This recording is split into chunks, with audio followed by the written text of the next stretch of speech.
Okay, we are going to go ahead and begin our program for tonight. I want to welcome everyone. My name is Charlene Edwards. I'm the Director of Programs and Events for Project Unity, and it's my pleasure to welcome you to Project Unity's Summer Speaker Series, our Listen and Learn Speaker Series, where we take an opportunity over the summer to introduce to some and familiarize with others, people from the community who have stories to tell, who offer an opportunity to take off their shoes and share them with us. Perhaps it's a life story, an impact that they have been able to have on the community. Perhaps it's family from a historical standpoint. And so we just offer this as a listening and learning opportunity as we progress through our summer. So thank you all for joining us tonight. You will have an opportunity to ask questions that we'll ask you to put questions in the chat. And when we get to Q&A at the end of our segment, I'll read those questions to our speaker for tonight, Ms. Florence Shapiro, and she'll be able to answer them. We may not get to all of the questions, but we'll certainly get to as many as possible. So without further ado, I want to introduce Project Unity's founder and chief visionary officer, Richie Butler, who will bring greetings and introduce our speaker. Richie, I'll turn it over to you. All right. Thank you, Charlene. Welcome to our Listen and Learn series. I am overjoyed, excited, elated to have the opportunity to introduce Florence Shapiro. And most of you who live in North Texas or in the state of Texas are familiar with not just the myth, but the legend of Florence Shapiro, who has been a pioneer in the political arena here in North Texas and in the state in the area of education. She was mayor of Plano City Council. Plano matriculated from those ranks to state senator, representing Collin County, and did a tremendous job of helping Collin County reach and I don't think it's reached its full potential, but definitely helping it to maneuver and get to where it is today. And she is just an advocate for education. She is an educator herself and has been on the front lines ensuring that our students get the best education here in the state of Texas.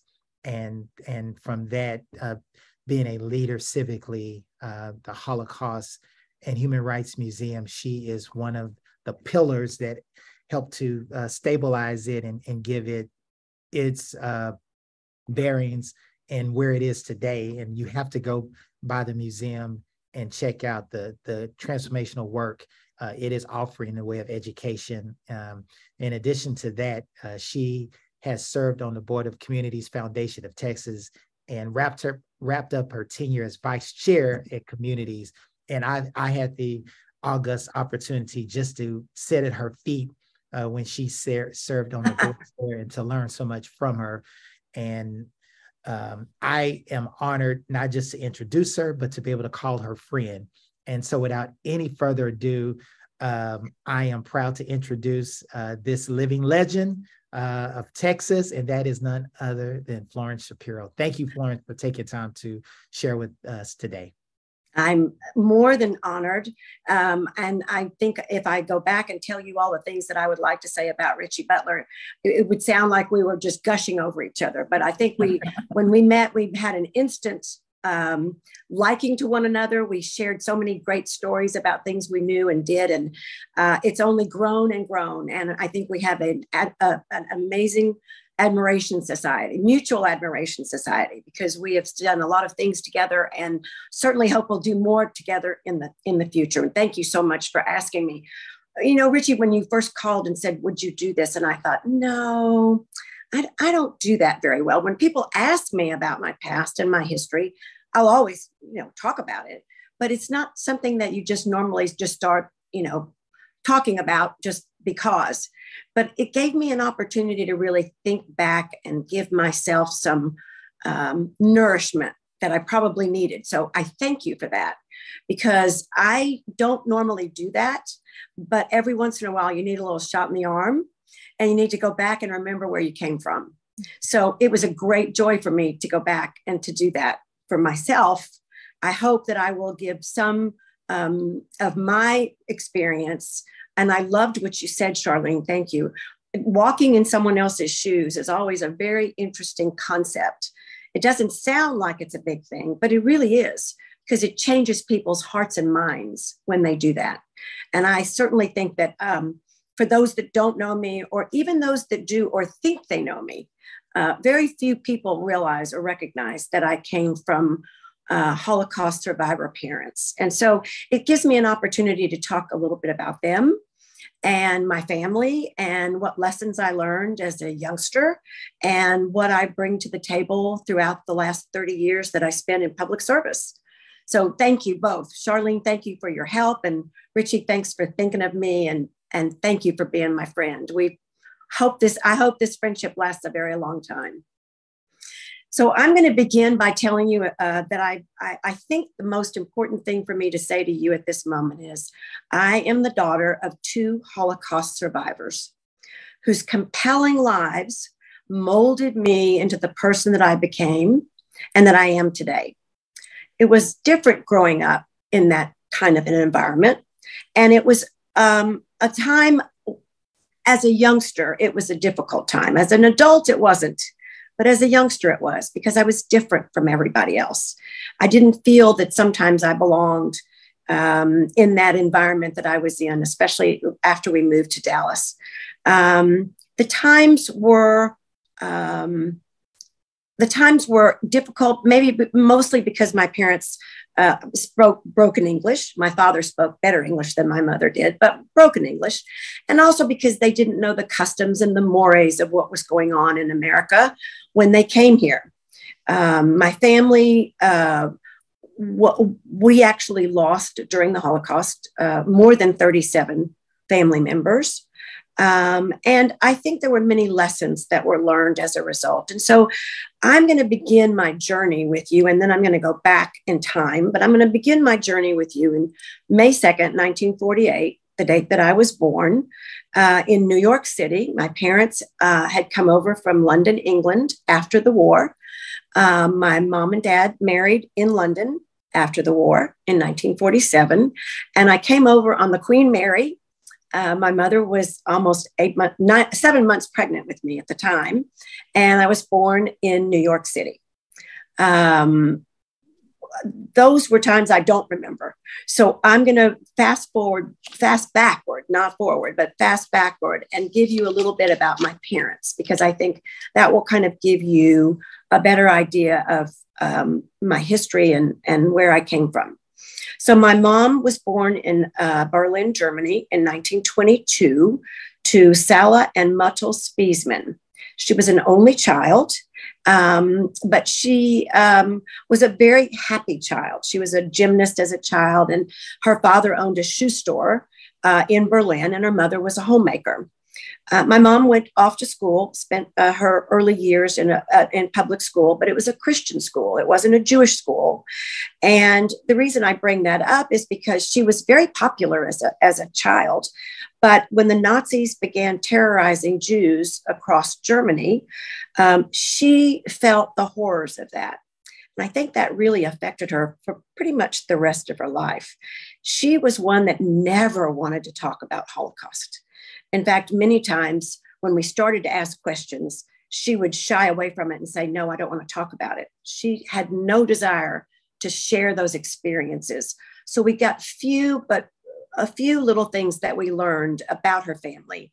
To be honest, it really happened more. It opened up the door for us more when Steven Spielberg actually came to Dallas to get the testimony of many Holocaust survivors. And my parents were 2 of those Holocaust survivors in Dallas that they gave testimony to. And she spoke more about her life at that time, and I go back and watch those tapes often, than ever before. And oftentimes when we talked about the Holocaust, it was very painful for her. Her school days back then really were very difficult. Once the Nazis began terrorizing, as I mentioned, in about 1933, She was spat upon by her friends. She was never invited to their homes anymore. She was called a dirty Jew. She was bullied by the girls and the boys in the school. And at an early age, probably about 13 or 14, she left school, never to return. That was about 1935 or 1936. Hitler had become Chancellor of Germany in June of 1933. And just a little history here. His dictatorship actually followed with a declaration of police power, a state of emergency to enforce Nazi policies. Many of those policies were to end any individual freedoms, to not have the freedom of the press, to not have the freedom of speech. Individual rights were taken away. Privacy rights were taken away. Believe it or not, there were phone tappings. Mail was not given to Jewish families. The search and seizure things that took place in private homes was becoming more prevalent as the years went on and the war started to really germinate and become a reality. And so the breaking point from my grandparents, Sala and Muttel, as they owned a store, as I told you, a shoe store, was the terrorist attack that took place when the Nazis actually created what they called Kristallnacht. The core element of the new political party, the Nazi party, was anti-Semitism. And Hitler convinced the mobilization of a major police state to make sure that they would be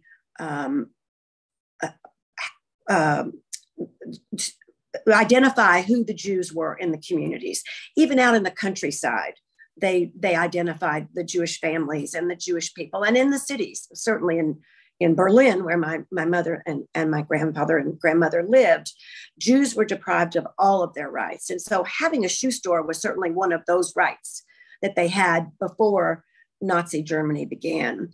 The pre-war state sponsored persecution of the Jews for several years, but it probably reached its climax in a time that we called Kristallnacht, which is what Kristallnacht means is the broken glass, the night of the broken glass.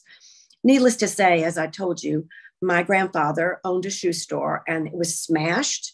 It was destroyed. Shoes were thrown out into the street, were set on fire. Much of what you've seen in many movies and stories about what happened at that particular night. And quite frankly, it was 2 days. I think it was November 9th and 10th was what I remember in 1938 that Kristallnacht took place. This was probably the beginning of a different life for my mother. It was a change in her world. And my mother's journey probably began on that unfortunate night.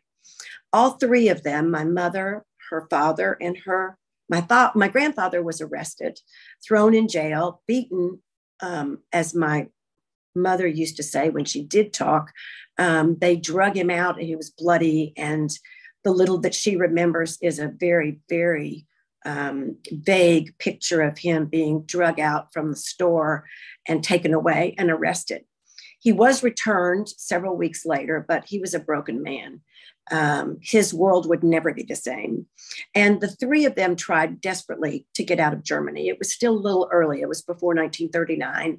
They tried to get passports. They did several times, but they were falsified, and spent quite a bit of money that they had, fortunately. And finally, all three were given passports to go to London. At the time in London, there were many people that were allowed to bring others, refugees into England. So that was kind of how they got there. Now, my grandfather, of course, was very ill and didn't last very long after that. So we had to, they put him in a hospital not long after that. And probably within 3 to 6 months, he passed away. A very young man, probably in his early 40s.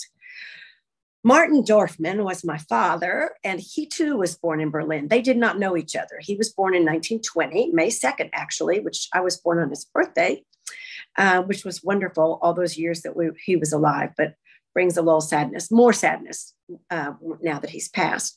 He was born to Robert Dorfman and Frida Dorfman. They were a poor working class family. He had one sister. Her name was Erna, and she was 2 years younger than he was. He was a very religious family. My grandfather, Robert, was very religious, but he was a very, very proud German. He went to synagogue every Friday night, every Saturday. He walked to synagogue. He was a very traditional Jewish German.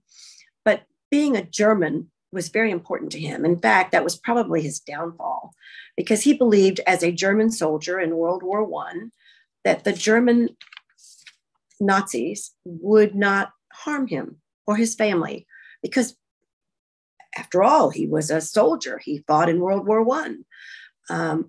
When he had the opportunity, and I think he must have had a couple of opportunities to try to leave Germany, he chose not to.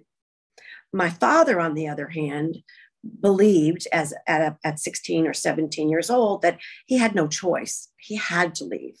So my father was fortunate enough to get on a train. You had to have a sponsor, and a distant cousin in England who was wealthy sponsored my father, one of his cousins, to get on this train and to leave Germany and arrive in England. And he would become an apprentice in a fur manufacturing company, and did that for about a year. The story that I remember most vividly was a story my dad would tell about the day that he was to get on the train to leave to go to England. His mother, his father, and his sister, again, she was 2 years younger, came with him to the train station. His mother took him aside, and she said to him very softly, "I'm afraid I will never see you again in this lifetime." And my father's story continues to say, she was right. I would never see her again. I would never see my father again. This is my dad talking. And I would never see my sister again. I think that played very, very hard on him for a long, long time after he made it to England, hoping that at someday he would be able to go back to Germany and find them, and maybe they would still be alive, and maybe he would be able to bring them. But the fear that my grandmother had was to fruition, and they never saw each other again. This is exactly what my dad was afraid of, and they all perished in concentration camps. The Nazis were very meticulous about their documentation of everything that took place. And years after the war, the year after the war, my father actually went back to some of the camps, and he found notaries that said that in Bergen-Belsen, his parents had both passed away, and his sister, who was 2 years younger, was actually taken to Auschwitz and died in Auschwitz. So she was about 16 years old, I think, at the time.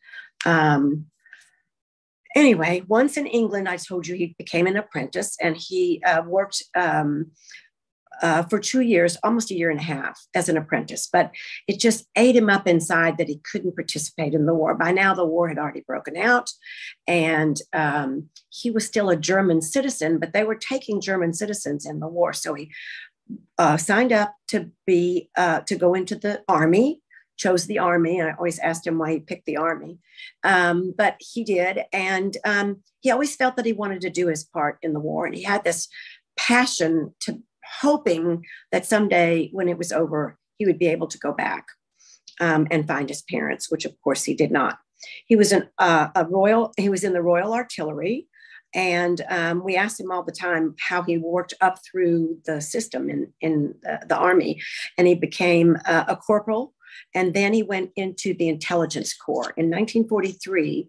Because he was German and spoke English, he was of great value to the British Army.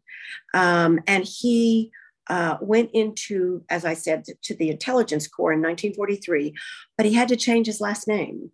They were very fearful that if he, even as a soldier, had been taken off the streets or had been in an attack, that knowing he was Jewish, he would be killed. instantly. And so they changed his name to Donald. We never quite understood why, but he became Martin Donald. And he spent those years in the intelligence corps. Speaking German, as I said, was of great value, and he became a high value and was very well suited for what he now is going to do, and that was to interrogate prisoners of war. He went to Normandy about 5 or 6 days after the war was over, told stories about the scenes and the things he saw and the people, and it was devastating, needless to say. But he still did not lose hope, and he tried to get back to the Berlin area to see if he could find his family, which of course he never did. He went to Brussels, Belgium, and then he went to back to Germany to see, found nobody, and didn't really see the documentation for several years afterwards. So knowing that his parents might be somewhere out there was always kind of eating at him all that time. As I said, my mom would never talk about the Holocaust. One day as a child, I remember very vividly, she had a dresser and I was playing with her makeup and jewelry. And I opened a drawer and I found this yellow cloth with a Jewish star and the word, well, it is Yud, which is German for Jew. She told me, first of all, she saw me taking it out of the drawer and she screamed and said, "What are you doing?" And of course I jumped and I said, "What is this?" And she took it out of my hand and said, "I do not want, you're too young." I think I must have been 8, maybe 9. I don't want you seeing this. I promise you when you get older, I'll explain it to you, but not until then. And I didn't ask again, but it was a Jewish star on her shoulder that she had to wear all the days that she was still in Germany to prove that she was a Jew, which also made it more difficult because when you walk the streets, people threw things at you, they screamed at you, you heard the Germans marching in the streets, and the whole time the swastika was such a devastating symbol to her. She just couldn't take it. So I left it alone and didn't really speak about it again. I think probably I'm going to go now to the day that we moved from New York City to Dallas, Texas. I was in the 5th grade. I was devastated about moving, but I felt that my parents were so committed to this that we had no choice. My father was a furrier and he had a fur company and he opened up a business in Dallas. He was very fortunate to have 2 friends that were also in the fur business that lived in the South and in Dallas. And so he became a traveling salesman. And we, as children, did not want to leave. Obviously, 5th grade and 3rd grade, you want to stay with your friends. But it was the best thing that happened to us. It was a wonderful move. And as I mentioned earlier, my parents were a little bit different than most parents. And so we melded in with the Holocaust families in the Dallas area. And there were many. My father was one of the original members of the committee that started the Dallas Holocaust Museum in the bottom of the Jewish Community Center in Dallas. There were 8 men, and I remember it distinctly. They would come to our house or one of the houses, and they would be making plans.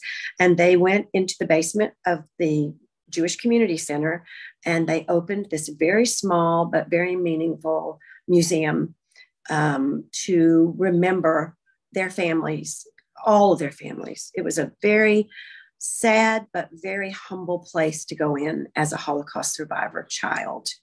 I was probably already in college, and no, I was not only in college. I was graduated and I was married, and I had already been on the city council in Plano for a number of years, and was very proud of what they had done. And it really was the beginnings of a Holocaust community that spent many, many years together. Most of those people that my family knew and we were raised with have since passed. There were very few that are left. In fact, I'm not sure that maybe one or two, but very few. But I remember those days very well and very fondly.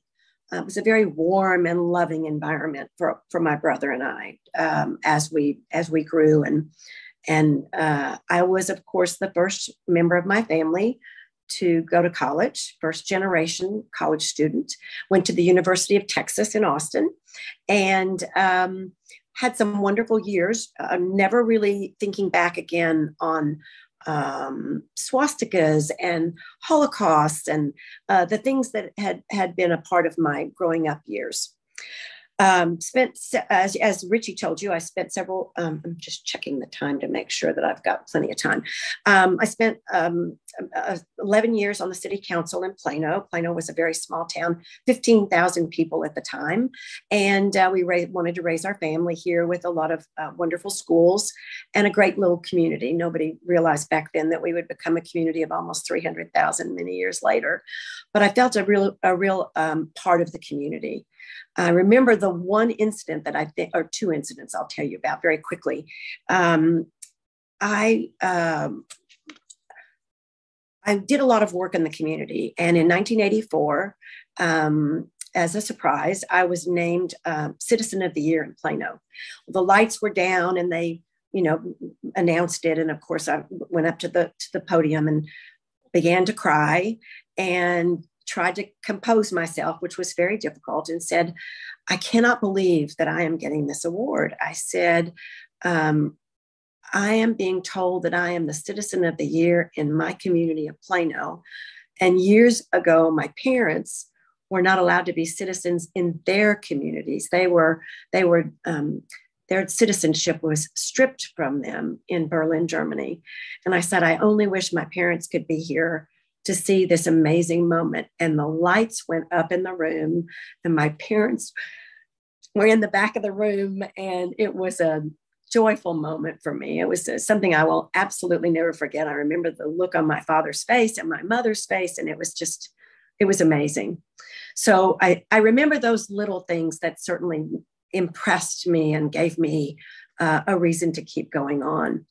I chose to run for the Texas Senate. There's never been, to my knowledge, maybe behind my back, any anti-Semitism directed towards me that I knew of in Plano. Howard, my husband, was actually a president of the school board. I was mayor at the time, and we didn't know anti-Semitism. We didn't have it directed towards us. I decided to run for the Texas Senate. The district was from Tyler to Plano, and I came to my campaign office one afternoon, having been in East Texas campaigning, and my district director had this horrible look on her face, and I said, "What's wrong?" And she said, "Plano police just called. East Plano, all of your billboards that had Florence Shapiro for Texas Senate have been defaced. And there are swastikas and Jew written all over them." This is the second really difficult time for me that I felt that it was a devastating time. But all I could think about was my parents. And the next morning, all over the front page of the Dallas Morning News were the pictures of the billboards with the swastikas on them. And I thought, what have I done? What have I done to my parents? How could I bring this horrible time back to their minds and have them feel that their lives and their success meant nothing? And now we were back to square one and started all over again. Well, they never found who did it, but I am convinced, and I still to this day believe it was probably some kids, some teenagers. I don't know. I don't know. I'll never know, and probably don't want to know. But it was as hurtful as anything that I'd ever seen. And I think that it carried with me through the campaign. This was during the Republican primary. And it carried with me through to the general election. And it was something that was just a stigma, and it never really left.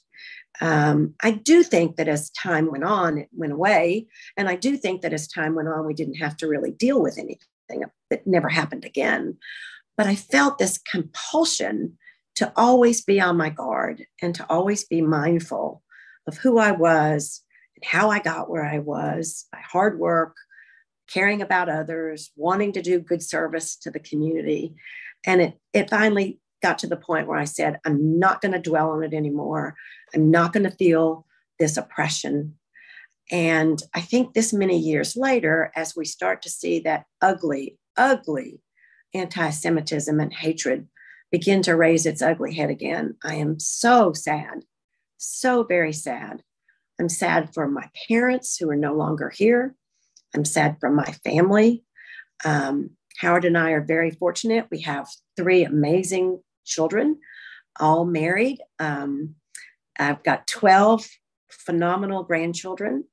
And every single day that I can instill in them the attributes and the compassion and the survival mode that my parents instilled in my brother Mark and me, I am trying very hard to not let that message get lost in the day-to-day world that they live in. We've been to the Holocaust Museum many times. They see my mother and their Nana and their Papa on the screen, and they see pictures of my father and I when I was a youngster in Brooklyn and a little girl. And we talk about their wedding and we talk about their lives. And they're very conscientious, these 12 grandchildren, about where they came from. And they care very deeply about their roots. And I think maybe as they get older, the older ones have been not only to Israel many times, but they've also been to Germany, and they've been to Poland, and they've seen the devastation of the Nazi concentration camps and the things that have taken place. And I think the strong family ties that we have acquired over the years, I hope and I truly do believe that will bode us well as they then grow up and see the next generation. I know in my heart of hearts that my father and my mother are looking down from heaven and saying to themselves, job well done, Nana and Papa, job well done. So that's my family story. And that's what I think I was asked to do tonight.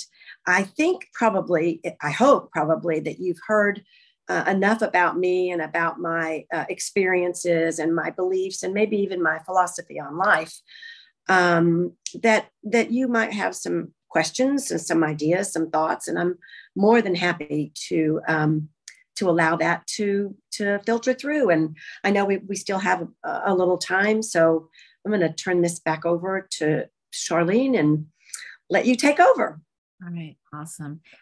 Thank you so much for sharing your story, for allowing us to walk, or at least attempt, or at least stick a toe in, to try to understand your journey, your family's journey. I am deeply touched and feel enriched. And as I listen to your story, I'm thinking about my own family's story, right? And wanting to dive more into my own history and, try to use that to help inspire my children, right?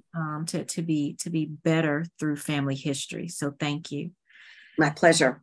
Wow. I want to take an opportunity to open questions for Florence. So if you have a question, please put it in the chat.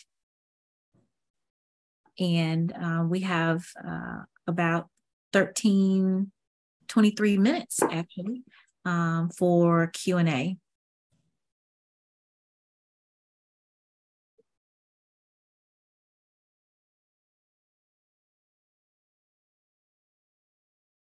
And as we're waiting, can you go back to when you were in her drawer, in your mom's drawer, and you found the symbol? Did she ever, and because I'm listening and I just feel so heavy. Did you say that she actually sat down with you and shared with you about that? She did not. She did not. And I will tell you that I should have actually said that. She did not. My dad would tell me more, but I think probably that particular, because I was so young at the time, I probably tucked it away until I really got engaged at the Holocaust Museum, the new one. Mm-hmm. And we have a wall hanging of a lot of different symbols all the way. If you've ever been to the museum, or when you go to the museum, you'll see the different symbols that they did in different languages, like in Polish and in Romanian and all the different places in during the war. And they all said Jew on them, and they all wore them as an armband. And you couldn't go out in the streets without that. You had to have that on. If you were Jewish, you had to show who you were. And people needed to know who you were in the streets. So I don't think I really got the gravity of it until we started looking into the things that we were doing at the Holocaust Museum. And we decided to look at all of the different countries and the symbols. Mm-hmm. And it became very powerful, very powerful. Awesome. Thank you. And what inspired your parents? Was it because of the potential fur business or the fur business or fur opportunities? Is that what migrated your family from New York? Yes, my father's business. Absolutely. Yep. Mm-hmm. Yeah. And then what was your mom doing at the time? Was she a homemaker? Just a homemaker. Mm-hmm. She was. Yep. Wonderful. Yep. And then were you able to have the opportunity to even stay in touch with friends that were still in New York? Or, I think we all do that at some point in our lives. I remember them very well, but I don't really remember whether I was in the 5th grade. So I was probably about 10 or 11. And you were so impressionable at that age that you just wanted to make friends very quickly because you wanted to be able to still have that connection with others. So I think we, I don't know that we did. Maybe we did connect, but rarely. Mm-hmm. Yeah. And realizing the struggles that your parents went through, and how do you compare that to the struggles of other groups who have, whether, and what you see now, right? When we see Asian hate, or when we see, the struggles and issues of African Americans in the community, different groups still struggling. How do you? Well, and yes, ma'am. Yeah, no, I think that we have so much in common. I think one of the reasons that we understand one another and that we have empathy for one another is that everyone comes from a culture that's different.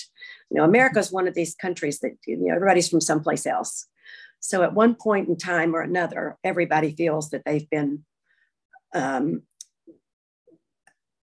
maligned is maybe a good word. I'm not sure that it's always hurtful, but I just think that all of us need to take a deep breath sometimes. Mm-hmm. And recognize that the world is a good place, but it can be a very mean and very hateful place sometimes. Mm-hmm. And I think we need to just, as you said, and said it so well, walk in someone else's shoes. Mm-hmm. That changes people's minds and hearts. And I think that's one of the reasons that the Holocaust Museum is so successful, because people are going in there and saying, I never knew all that happened. Somebody told me there was no war, that it's just made up. It didn't happen. Mm-hmm.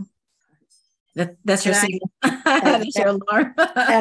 You told me to put the alarm on. And I think that's part of what makes the museum and other museums like it all over the country. Whether it's the African American Museum in Washington, D.C., which is phenomenal. I mean, I've been there 3 times.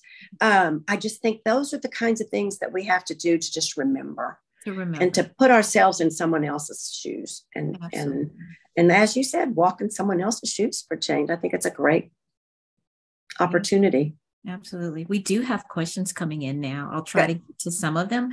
Sure. I'm going to read Jessica's question was first. Where did your parents meet? Good question. That's a great question. They didn't know each other in Berlin.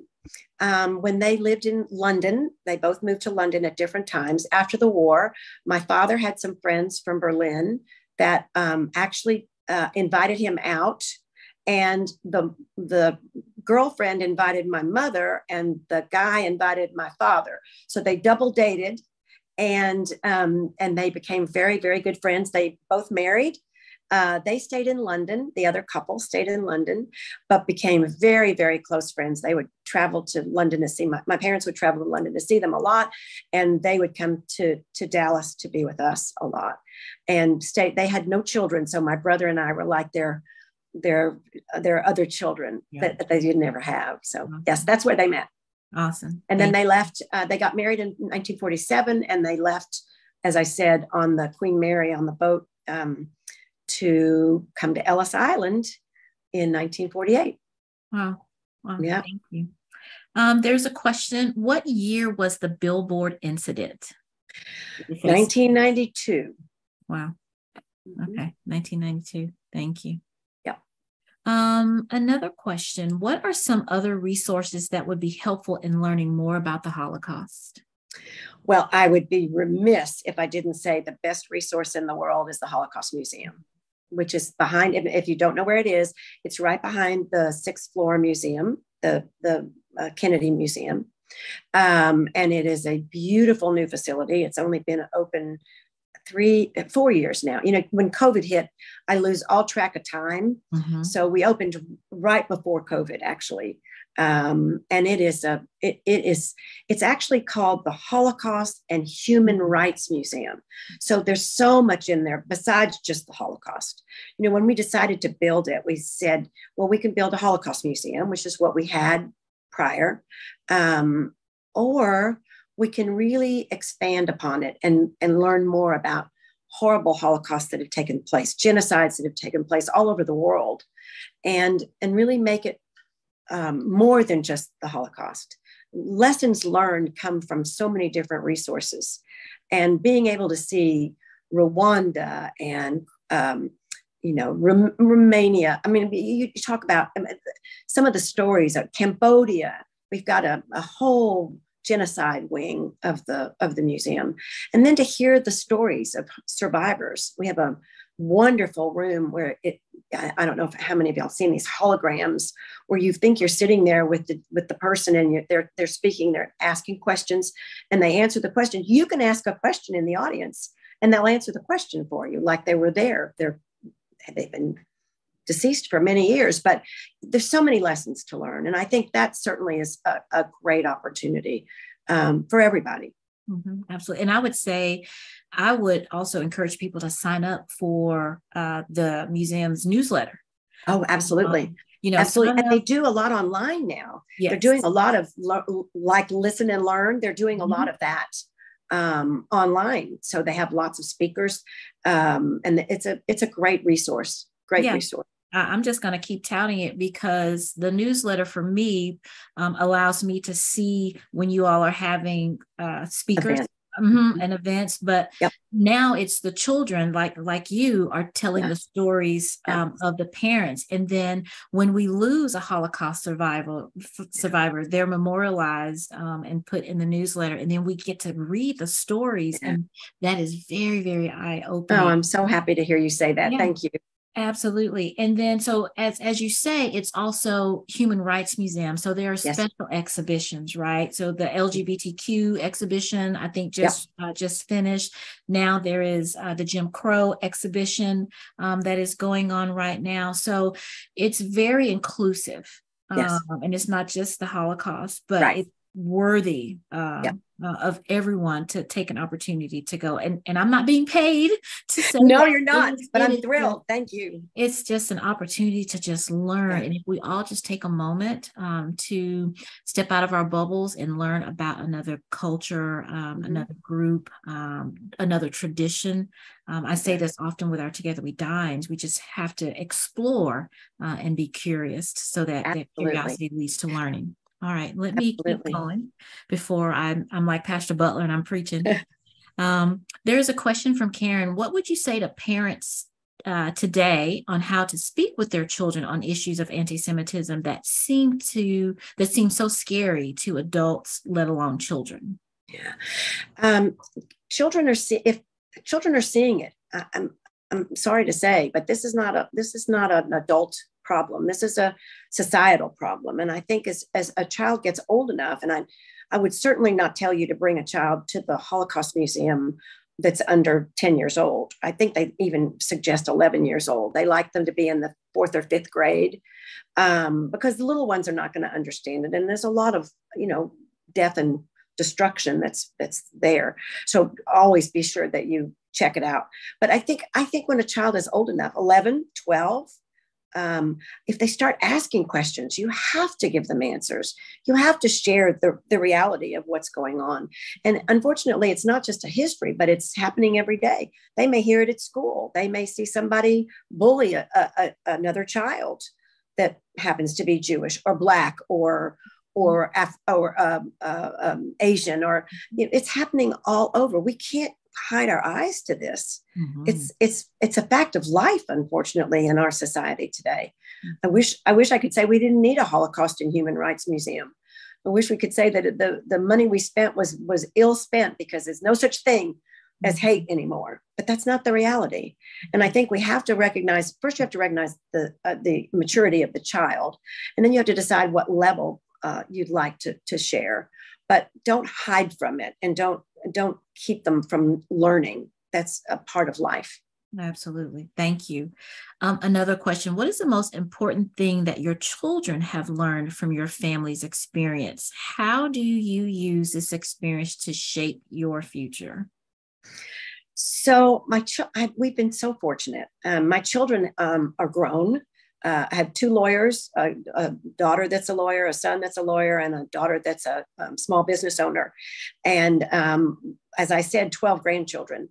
And our heritage and our family story continues to go on and on through them. We're very conscientious about that. And I think my parents, having been involved with my children all those years growing up, were the influence for them. There's no question in my mind.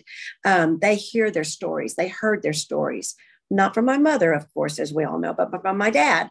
And they understand it, and they want to cherish those memories and send them on to the next generation. So my oldest grandson is 22, and my youngest 2 grandsons, who are twins, are 9.5, almost 10, and everything in between.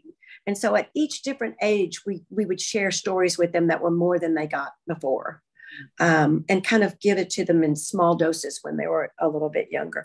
The older grandchildren remember my parents. The younger ones absolutely don't. So yeah. Well, got to keep the memory alive. Keep the memory alive through family traditions of storytelling, right? Yes. Which, many cultures, we do that. Yep. Those stories.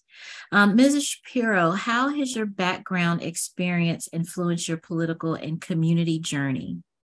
Good question. I think what I learned from my parents and from my dad is that you need to be a doer. You can't just sit on the sidelines and watch people engage themselves and do things, because and then when you complain, you have no one to complain to because you weren't a participant.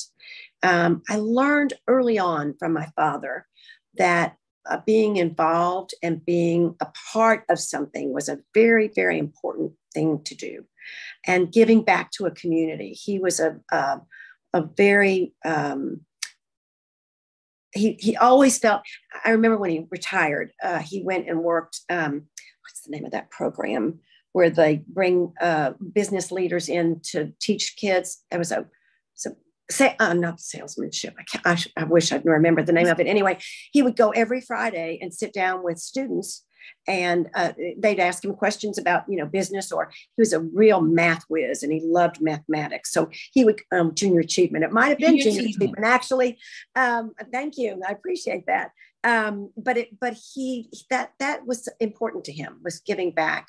And of course, opening the Holocaust Museum was his greatest pride and joy, so that he could look back on his family and know that their death, their story would live on. Absolutely in history. Thank you.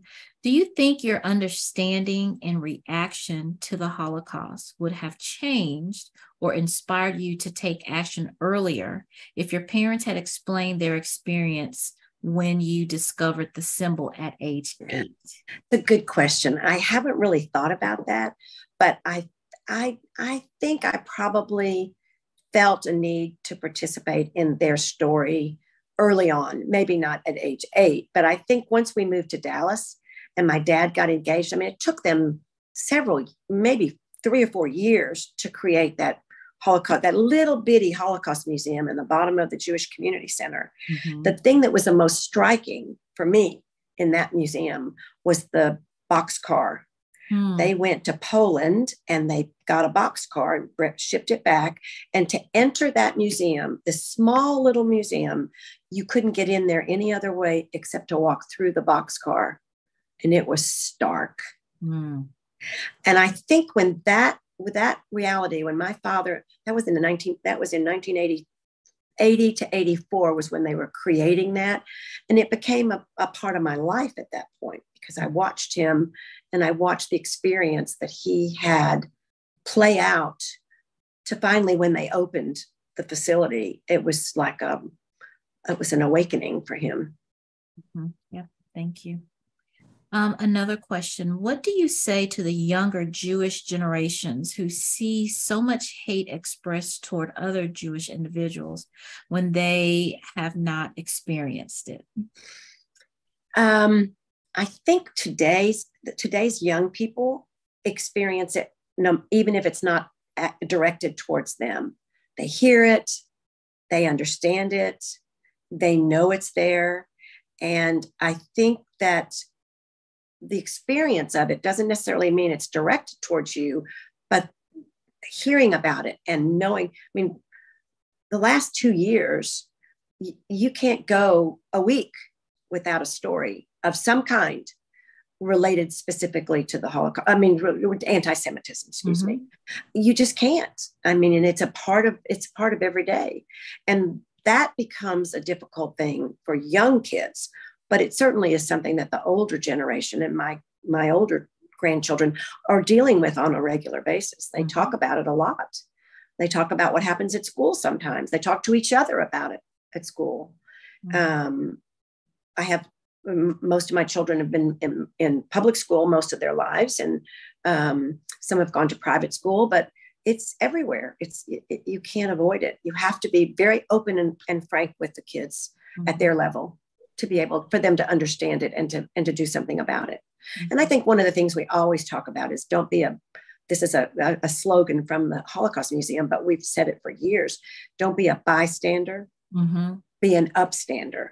Be the person that says to the teacher, you know, Johnny is really doing something that he shouldn't be doing to Susie. That's not right. And be an upstander. To me, that's the lesson in all this. Don't stand by and watch it happen to somebody. Be an upstander. Absolutely. Yeah. I often say that, you know, as part of our dimes to participants as adults, we should all be upstanders to support each other, to protect each other, to, you know, help make the world better for each other. I believe there's a T-shirt in the shop at the Holocaust Museum that says, you know, to be an upstander, and gives you a definition of what an upstander is. I think that's the one you're talking about. Yeah, absolutely. So thank you. Here's another question. I know in Germany, it is a requirement for school children to visit a concentration camp to try and ensure that doesn't happen again. Do you feel that our education system in the U.S. focuses on these elements of history enough to try and do the same? So you're hitting a sore spot for me. I was very involved as a senator in getting the curriculum to include Holocaust studies, because I felt that was something that you didn't have to be Jewish to understand. Certainly because the lessons of the Holocaust are about hatred and bigotry, and it's a lesson that crosses all sectors. But I do think that it's hard. You know, we pack so much into a student's curriculum these days and try to get so much in there that we just barely touch upon little things, the African American experience, the Asian experience, the Holocaust experience. And so we only hit the tip of the iceberg. And we don't really do, I think, a very good job. But sometimes there are schools that go deeper, particularly if you're doing AP courses or things like that when you study world history, and they will dig deeper into it. And I think one of the things that we try to do is get teachers that are teaching the Holocaust, even the smallest portion of the Holocaust, to come to the Holocaust Museum. We bring students in. We have a lot of scholarships that we give to schools, and we have thousands of students that come through the museum, thousands in Dallas ISD, all the suburbs. We're very proud of that. In fact, we get bus loads to come from Oklahoma to the museum because it's the closest one that they have. So those that are conscientious enough, that really want their students to learn about it, they will make an effort to do that. And we love having teachers and students. It's a joy to see their faces and to see them when they get there and when they leave. Mm-hmm. Do you still play a role in education in terms of I do talking to teachers, or like what role is that? Well, and you mean with the Holocaust? Well, no. Well, with teachers in general. Yeah, I still do. I left the legislature in 2013, but I became a strategic consultant on education issues. So I spend a lot of time on education issues in Austin during the legislative sessions. Awesome. Yeah. Thank you. Sure. I'm going to scan one more time for questions. We're actually just about out of time. If there was one more pressing question, otherwise, I think we will prepare to close. What closing thought of hope can you share with us? When we do our dines, we often close on what gives you hope. So why don't you share with everyone what gives you hope? I think what gives me hope is probably something exactly like what we just did today. The idea that people think that it's important to learn about other people's past, about who they are, what made them who they are, what things in their past. I think that's a wonderful idea. I think once you learn more about somebody, the more you get to know them, the more you understand them for who they are and accept them for who they are. We have a tendency to just be stereotypical, and we just say, oh, well, she doesn't want to be friends with me because whatever, XYZ. But come to find out, you have something in common, and that commonality brings you together, and all of a sudden your views change dramatically. And then you start to share with one another and understand the other side. And there's two sides to everything. Anybody that believes that there's only one position to take and there's not another side is fooling themselves. We need to be much more open to other people's opinions and viewpoints than we are these days. We have a tendency to just hunker down with those that we agree with and criticize those that we don't. Absolutely. Thank you. Well, everyone, I have 6:31. You have all had the pleasure to thank you so much. See her shoes, stand next to her shoes, maybe dip your toe in her shoe for just a second. But Florence, we really appreciate the opportunity that you've provided us to peer into your life. It was a pleasure. Thank you. Thank you for letting me reevaluate my priorities. That helped a lot too. Thank you. Absolutely. Absolutely. And so I do want to take a moment to let everyone know that next month's Listen and Learn is about the Shankleville Freedmen's colony. We actually had the speaker who was at the Jim Crow opening at the Holocaust Museum, Mr. Clay, is going to share her family's story about them being the first African-American family to own land and form the Freedmen colony there. And she too will share the stories of her family and the traditions and what has shaped, how that has shaped. Just knowing your ancestry is so important. And so this will be the summer of family, I think. And so we hope you all join us next month. And I will bid a farewell to you all. Thank you. Take care of yourselves and take care of each other. We'll see you soon.